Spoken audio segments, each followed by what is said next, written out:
Here's a psychology fact you're not ready for. People who don't post their photos on social media are not private. They're actually showing you more about their mind than the people who post every day. Psychologists call this selective visibility. And once you understand it, you'll see why some people disappear online even though they're perfectly active in real life. Your friendships, your confidence, even your understanding of others, all of it is shaped by this psychological pattern. But here's where it gets even worse. Psychology says people don't hide their photos because they're shy. They hide them because they don't want strangers having access to their identity, their appearance, or their life story. It's not insecurity. It's emotional self-defense. But here's the part nobody wants to admit.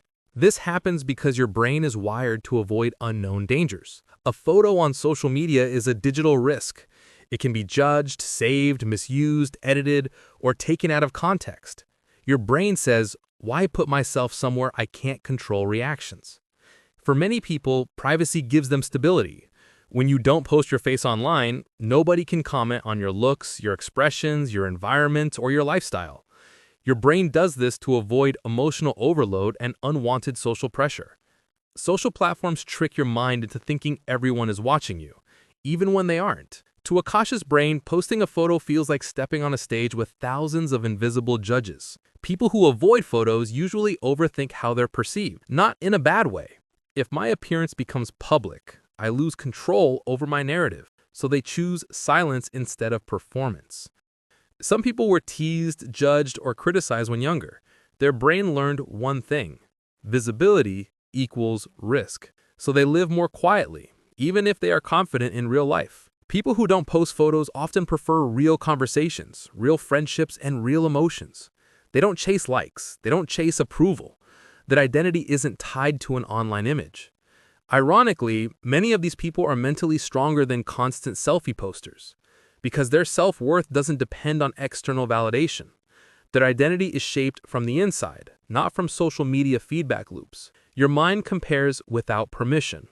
People who avoid posting have learned this.